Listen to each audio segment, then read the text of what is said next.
ভিডিওতে আমরা ষষ্ঠ শ্রেণীর তৃতীয় পর্যায়ক্রমিক মূল্যায়নের ভূগোলের 4 নম্বর স্কুলের প্রশ্নের উত্তরগুলো আলোচনা করব। একের দাগে রয়েছে রেখা মানচিত্রে নিম্নলিখিত স্থানগুলির উপযুক্ত প্রতীক চিহ্ন সহ চিহ্নিত করো।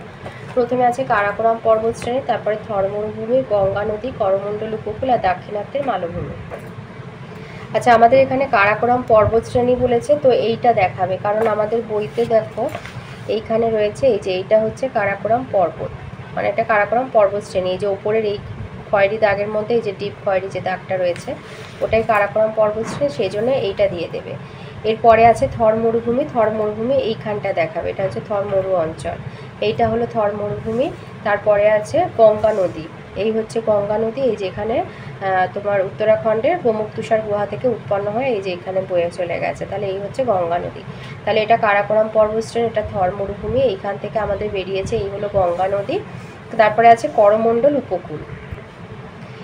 ভারতের এই নিচের দিকে এই বরাবর এই মাঝখানটা এই সূর্যমুখে দুভাগ করে নিলে এই ভাগটা হচ্ছে করমণ্ডল উপকূল। এটা করমণ্ডল উপকূল দেখাবে, এভাবে চিহ্ন দেবে, দিয়ে এই যে এখানে দাগ দিয়ে এরকম ডট ডট দাগ যেভাবে দেওয়া আছে এরকম বাক্স করে তাতে এরকম ডট ডট দাগ দিয়ে এখানে লিখে দেবে করমণ্ডল উপকূল। আর তোমার কারাকোরাম পর্বতশ্রেণী ওই তোমার পাহাড়ের মতো উঁচু উঁচু করে ওটা দেখিয়ে দেবে। নদী সরু একটা সুতোর নীল সুতোর মতো লিখে দেখিয়ে দেবে গঙ্গা নদী। থর মরুভূমি ওইটা একটুখানি তোমার ব্রাউন কালার বা একটু কোনো চিহ্ন দিয়ে ওটা আলাদা করে দেখিয়ে দেবে। এবারে আছে দাক্ষিণাত্যের মালভূমি। এই গোটাটা হচ্ছে দাক্ষিণাত্যের মালভূমি। এই যে দাক্ষিণাত্য মালভূমি এই কালারটা, এই যে এরকম করে এখানে যেমন এরা কালার করেছে, কালার যদি না করে এটা কোনো এর মধ্যে চিহ্ন দিয়ে দেবে, কোনো স্টার করে দিলে বা কিছু দাগ দিয়ে এটা বুঝিয়ে দেবে যে এটা হচ্ছে দাক্ষিণাত্যের মালভূমি। তাহলে এটা দাক্ষিণাত্যের মালভূমি, এটা করমণ্ডল উপকূল, এখানে থর মরুভূমি আসছে, এইখানটা বরাবর হচ্ছে তোমার কারাকোরাম পর্বতশ্রেণী, আর গঙ্গা নদী এখান থেকে তৈরি হয়ে এইখান দিয়ে চলে গেছে, এখানটা দেখিয়ে দেবে। তো এই হলো মানচিত্রের রেখাঙ্কন হয়ে গেল, তাহলে রেখাঙ্কিত করা হয়ে গেল। এবার দুইয়ের দাগে আসি। দুইয়ের আয়তে দিয়েছে পৃথিবীর কক্ষতলের সঙ্গে যে কোণ করে অবস্থান করে তা হলো 66.5 ডিগ্রি। 2 পৃথিবীকে উত্তর দক্ষিণে সমান দুটি ভাগে ভাগ করেছে নিরক্ষরেখা। 3 নিরক্ষরেখা পৃথিবীর আবর্তন বেগ ঘন্টায় 1650 কিলোমিটার। 4 পৃথিবী নয়, সূর্য সৌরজগতের কেন্দ্রে রয়েছে বলেছে কোপারনিকাস। 5 বায়ুর আর্দ্রতা মাপার যন্ত্র নাম হাইগ্রোমিটার। 6 প্রদত্ত বায়ুস্তরের তাপ তার ঠিক উপরে থাকা বায়ুস্তরে প্রদান করার প্রক্রিয়াকে বলে পরিবহন। 7 বায়ুমণ্ডলের ওজোন স্তর ক্ষয় করে সিএফসি ক্লোরোফ্লোরোকার্বন। 8 একটি অপ্রচলিত শক্তির উদাহরণ বায়ু শক্তি। 9 শব্দের তীব্রতা পরিমাপের একক ডেসিবেল। 10 ভারতে অবস্থিত হিমালয় পর্বতের সর্বোচ্চ শৃঙ্গ গর্ডিনো অস্টিন। 11 কলকাতা শহরটি যে নদীর তীরে অবস্থিত গঙ্গা। 12 নর্মদা নদীর মোহনার নাম খাম্বাত উপসাগর। 13 ভারতের পূর্ব উপকূলের দক্ষিণ অংশের নাম করমণ্ডল উপকূল। 14 পশ্চিমবঙ্গের প্রধান খাদ্যশস্যের নাম ধান। 15 কালো মাটিতে চাষ ভালো হয় তুলো। 16 ভারতের বৃহত্তম আদি জনগোষ্ঠীর নাম গোন্ড। 17 ল্যাটিন শব্দ ম্যাপা কথার অর্থ কাপড়। 18 রাজ্য রাজধানী শহর ইত্যাদি যে মানচিত্রে দেখানো হয় তাকে বলে রাজনৈতিক মানচিত্র। 3-এর দাগে আসি। 3-এর এর আয়তে বলেছে, 3 এতে বলেছে বিবৃতিগুলো শুদ্ধ বা অশুদ্ধ লেখো। আয়তে দিয়েছে মূল মধ্যরেখাটি একটি অর্ধবৃত্ত, শুদ্ধ। 2 বিদ্যালয়ের সামনে সাইলেন্স বোর্ড লাগানো থাকে, শুদ্ধ। 3 পুরনো যুগের গাড়ি ব্যবহার করলে বায়ু দূষণের মাত্রা কমে, অশুদ্ধ। 4 পৃথিবী সাধারণত পূর্ব থেকে পশ্চিমে আবর্তন করে, অশুদ্ধ। বিতে শূন্যস্থান পূরণ। আয়তে বলেছে পৃথিবীর অ্যালবেডোর পরিমাণ 35%। 2 ভারতের একমাত্র অন্তর্বাহিনী নদীর নাম লুনি। 3 বলেছে সমান বৃষ্টিপাতযুক্ত রেখাকে বলে সমবর্ষণ রেখা। 4 দাফলা অরুণাচল প্রদেশের প্রধান ভাষা হচ্ছে দাফলা। শীতে স্তম্ভ মেলানো। আয়তে পশ্চিমঘাট হবে সহ্যাদ্রি। 2 বায়ুতে উপস্থিত জলীয় বাষ্প হবে বায়ুর আর্দ্রতা। আর 3 মরুভূমি হবে থর। ডিয়ের দাগের যেগুলো আছে তাদেরও হচ্ছে পূর্ণমান 1। আয়তে বলেছে ভারতবর্ষ দেশটি পৃথিবীর কোন গোলার্ধে অবস্থিত, উত্তর পূর্ব গোলার্ধে অবস্থিত। 2 বলেছে ভারতের একটি প্রবাল দ্বীপের নাম লাক্ষা। 3 ভারতের পার্বত্য অঞ্চলে ঢালু জমিতে কোন ফসলের চাষ ভালো হয়, চায়ের চাষ ভালো হয়। 4 মানচিত্রে কিভাবে নর্থ লাইন দেখানো হয়, তীর চিহ্ন দিয়ে। 4-এর আয়তে আছে মহাবৃত্ত কাকে বলে। লিখবে যে পূর্ণ বৃত্তরেখা পৃথিবীকে সমান দুটি অংশে ভাগ করে তা হলো মহাবৃত্ত। ওর সাথে অথবাতে রয়েছে পৃথিবীর প্রধান 4টি অক্ষরেখার নাম লেখো। এটা তোমাদের বইয়ের 20 পাতায় রয়েছে। প্রধান 4টি অক্ষরেখা এই যে উত্তর কর্কট ক্রান্তি রেখা 23.5 ডিগ্রি উত্তর, সুমেরু বৃত্তরেখা 66.5 ডিগ্রি উত্তর, মকরক্রান্তি রেখা 23.5 ডিগ্রি দক্ষিণ, কুমেরু বৃত্তরেখা 66.5 ডিগ্রি দক্ষিণ। 4-এর 2 নম্বর প্রশ্ন, শব্দ দূষণের ফলে মানবদেহে সৃষ্ট দুটি রোগ, উচ্চ রক্তচাপ আর অনিদ্রা। অথবাতে বলেছে বাড়ির আশেপাশে শব্দ দূষণের দুটি উৎসের নাম লেখো, হর্ন বাজানো, লাউডস্পিকার বাজানো। 3-এ দিয়েছে কয়াল কাকে বলে। অথবা ভারতের পূর্ব উপকূলের বিভাগ দুটির নাম লেখো। কয়াল কাকে বলে? মালাবার উপকূলের উপহ্রদগুলিকে কয়াল বলা হয়ে থাকে। উপহ্রদ কাকে বলে? না, উপহ্রদ হচ্ছে আবার স্থলভাগ দ্বারা আবদ্ধ লবণাক্ত হ্রদ যার একদিকে সমুদ্রে উন্মুক্ত। ওটা বলার দরকার নেই, লিখবে মালাবার উপকূলের উপহ্রদগুলিকে কয়াল বলা হয়ে থাকে। আর উপকূলীয় বলেছে, ওর সাথে অথবাতে আছে ভারতের পূর্ব উপকূলের বিভাগ দুটির নাম লেখো। ভারতের যে পুরো উপকূল সেটাকে দুভাগ করা হচ্ছে উপকূলীয় যে সমভূমি, একটা হচ্ছে পূর্ব উপকূলীয় সমভূমি আর একটা হচ্ছে পশ্চিম। আবার পূর্ব উপকূলের দুটো ভাগ আছে, একটা হচ্ছে উত্তর সরকার উপকূল আর একটা হচ্ছে করমণ্ডল উপকূল। তাহলে পূর্ব উপকূলীয় সমভূমি ভাগ দুটো হচ্ছে উত্তর সরকার উপকূল আর হচ্ছে করমণ্ডল উপকূল। এরপরের যে প্রশ্নটা আছে 4-এ দিয়েছে চেঞ্চু। চেঞ্চু উপজাতি ভারতের কোন রাজ্যে বসবাস করে, এদের প্রধান জীবিকা কি? অথবা বলেছে জারোয়া উপজাতি কোথায় বাস করে, এদের জীবিকা কি? এই যে চেঞ্চু উপজাতি হচ্ছে অন্ধ্রপ্রদেশে বাস করে, এদের প্রধান জীবিকা হচ্ছে শিকার আর ফলমূল সংগ্রহ করা। আর জারোয়া হচ্ছে তোমার এই যে জারোয়া হলো দক্ষিণ আন্দামানে থাকে, শিকার আর ফলমূল সংগ্রহ করা এদের হচ্ছে প্রধান জীবিকা। তাহলে চেঞ্চু হচ্ছে অন্ধ্রপ্রদেশে থাকে, এদের প্রধান জীবিকা শিকার আর ফলমূল সংগ্রহ করা। জারোয়ারাও দক্ষিণ আন্দামানে থাকে, এদের জীবিকা ওই একই, শিকার এবং ফলমূল সংগ্রহ করা। এবারে 5-এর দাগে আসি। 5-এর এগুলোর প্রত্যেকটার মান হচ্ছে 3 নম্বরের করে। তো প্রথম যে প্রশ্ন আছে অক্ষরেখা দ্রাঘিমা রেখার পার্থক্য লেখো। অক্ষরেখা এবং দ্রাঘিমা রেখার পার্থক্য হচ্ছে অক্ষরেখাগুলো হলো পূর্ণবৃত্তাকার, দ্রাঘিমা রেখাগুলি অর্ধবৃত্তাকার। অক্ষরেখাগুলি পূর্ব পশ্চিমে বিস্তৃত, দ্রাঘিমা রেখাগুলো উত্তর দক্ষিণে। প্রতিটা অক্ষরেখার দৈর্ঘ্য সমান নয় আর প্রতিটি দ্রাঘিমা রেখার দৈর্ঘ্য সমান। পৃথিবীতে মোট অক্ষরেখার সংখ্যা হচ্ছে 179টি, দ্রাঘিমা রেখার সংখ্যা হলো 360টি। অক্ষরেখাগুলি পরস্পর সমান্তরাল, দ্রাঘিমা রেখাগুলি পরস্পর সমান্তরাল নয়। অক্ষরেখার অপর নাম সমাক্ষরেখা, দ্রাঘিমা রেখার অপর নাম দেশান্তর রেখা। নিরক্ষরেখা থেকে অক্ষরেখা গণনা করা হয়, মূল মধ্যরেখা থেকে দ্রাঘিমা রেখা গণনা করা হয়। অক্ষরেখাগুলি উত্তর অক্ষরেখা আর দক্ষিণ অক্ষরেখা নামে পরিচিত, আর দ্রাঘিমা রেখাগুলি পূর্ব দ্রাঘিমা রেখার পশ্চিম দ্রাঘিমা রেখা নামে পরিচিত। অক্ষরেখার মান 0 ডিগ্রি থেকে 90 ডিগ্রি পর্যন্ত হয়, আর দ্রাঘিমা রেখার মান 0 থেকে 180 হয়। অক্ষরেখার সাহায্যে কোনো স্থানে সময় নির্ণয় অক্ষরেখার প্রয়োজন হয় না, কিন্তু কোনো স্থানে সময় নির্ণয় দ্রাঘিমা রেখার প্রয়োজন হয়। এর সাথে আছে অথবাতে নিরক্ষীয় তল আর কক্ষতলের দুটি পার্থক্য লেখো।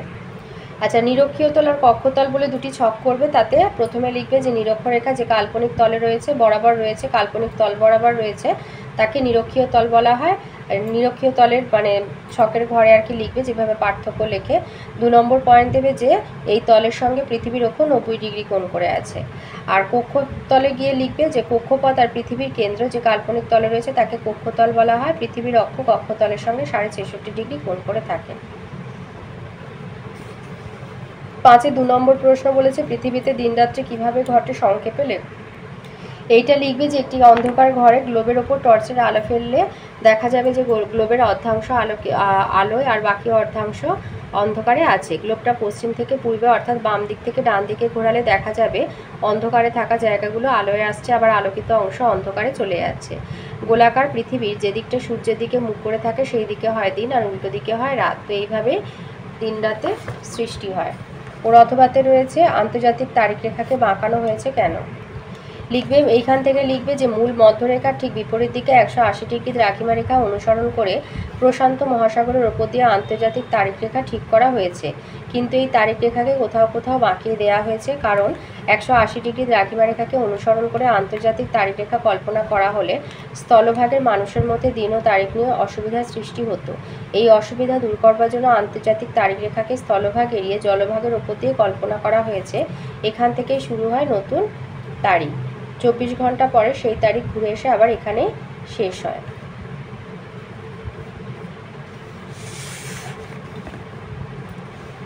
3-এ দিয়েছে বায়ু দূষণের 3টি কারণ লেখো।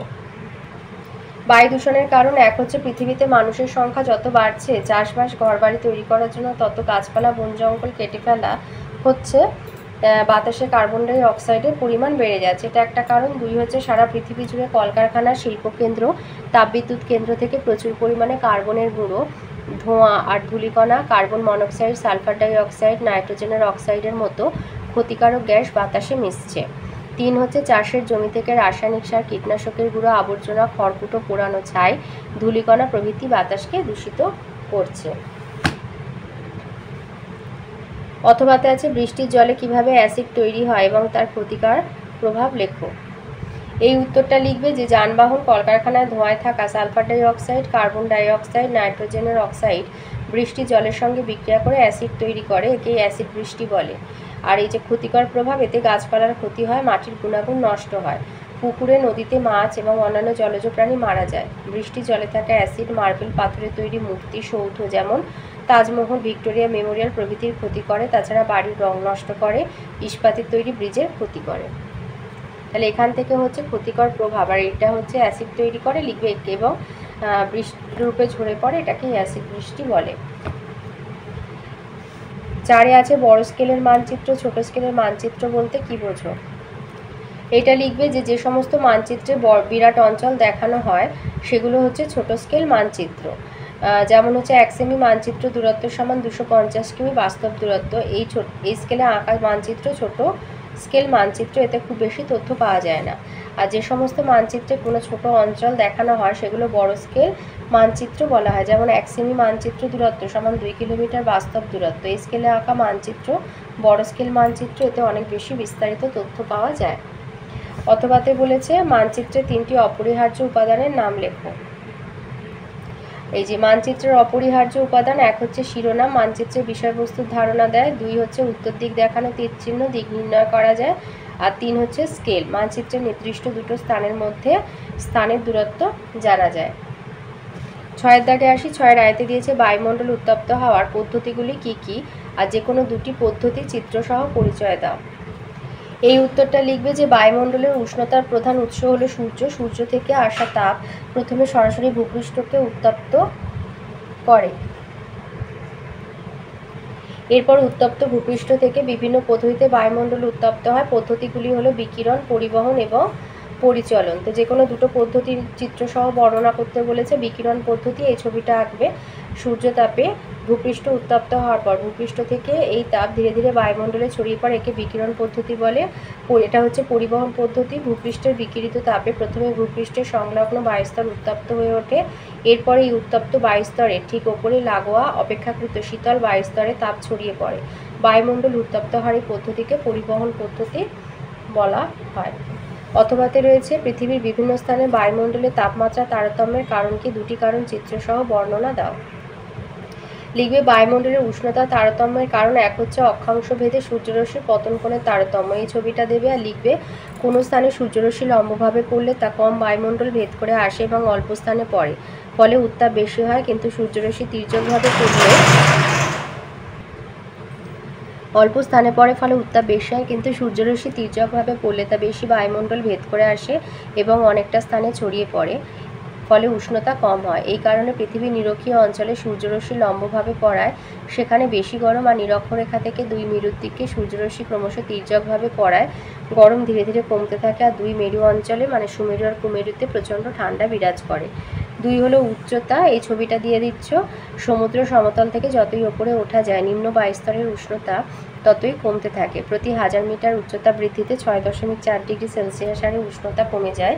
এই কারণে দার্জিলিংয়ে সারা বছরই ঠান্ডা থাকে। যে কোনো দুটো কারণ বলেছে চিত্রসহ, তো এই দুটো দিয়ে দেবে। 3 দিয়েছে গঙ্গা নদীর গতিপথের বর্ণনা দাও। গঙ্গা নদীর গতিপথ 1 লিখবে গঙ্গোত্রী হিমবাহের প্রমুখ তুষার গুহা থেকে উৎপন্ন, প্রথম অবস্থায় এর নাম ভাগীরথী। 2 লিখবে উত্তরপ্রদেশের এলাহাবাদের কাছে প্রধান উপনদী যমুনার সাথে মিলিত হয়েছে।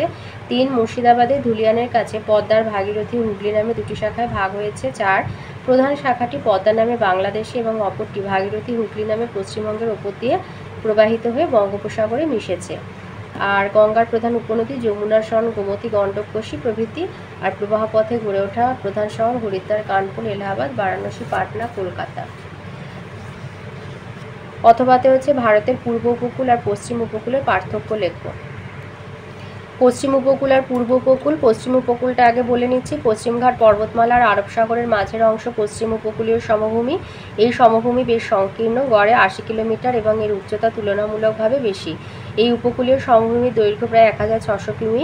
এখানে হ্রদ উপহ্রদের সংখ্যা অনেক বেশি। এটি 3 ভাগে বিভক্ত: কোঙ্কণ উপকূল, কর্ণাটক আর মালাবার। উপকূল রেখা ভগ্ন হওয়ায় স্বাভাবিক পোতাশ্রয়যুক্ত বন্দরের সংখ্যা বেশি। এই উপকূলে নদী মোহনায় বদ্বীপ দেখা যায় না। কৃষিকাজে এই সমভূমি তেমন উন্নত নয়, ফলে জনবসতি কম। খনিজ আর শিল্প সম্পদে তেমন সমৃদ্ধ নয়। এবার পূর্ব উপকূলীয় সমভূমি।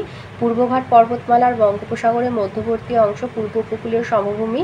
এই সমভূমি বেশ চওড়া, গড়ে 100 কিমির বেশি এবং এর উচ্চতা অপেক্ষাকৃত কম।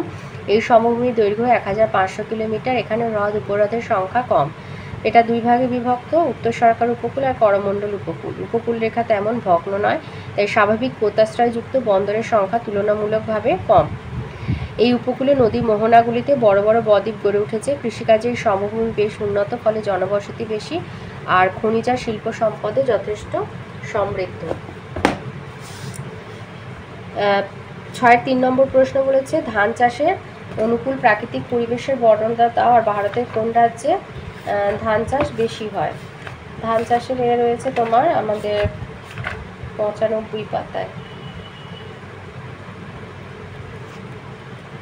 প্রাকৃতিক পরিবেশ মানে ওই বৃষ্টিপাত, উষ্ণতা আর মাটি, জলবায়ুর মধ্যে। তাহলে ধানে লিখবে যে ধান চাষে উষ্ণতা হচ্ছে 22 থেকে 32 ডিগ্রি সেলসিয়াস উষ্ণতা, বৃষ্টিপাতে হচ্ছে 150 থেকে 300 সেমি বৃষ্টিপাত, মাটি পলিযুক্ত দোআঁশ মাটি আর জমিতে জল দাঁড়িয়ে থাকা প্রয়োজন। আর ভারতের কোন রাজ্যে সবচেয়ে বেশি ধান চাষ হয়? পশ্চিমবঙ্গে। অথবাতে আছে সময় অনুযায়ী ভারতের উৎপাদিত ফসলের শ্রেণীবিভাগ করা আর তাদের বর্ণনা দাও। এইটা লিখবে ব্যবহার অনুসারে ভারতের বিভিন্ন কৃষিজ ফসলকে নিম্নলিখিত ভাগে ভাগ করা হয়। একটা হচ্ছে খাদ্যশস্য। খাদ্যশস্যের উপবিভাগ হচ্ছে দানা শস্য, পানীয় ফসল, অন্যান্য খাদ্যশস্য, সবজি ফসল। দানা শস্য হচ্ছে ধান, গম, ভুট্টা, ডাল, মিলেট। পানীয় ফসল চা, কফি। অন্যান্য খাদ্যশস্য আখ, মশলা, ফল। সবজি ফসল হচ্ছে আলু, পটল, বেগুন, টমেটো প্রভৃতি।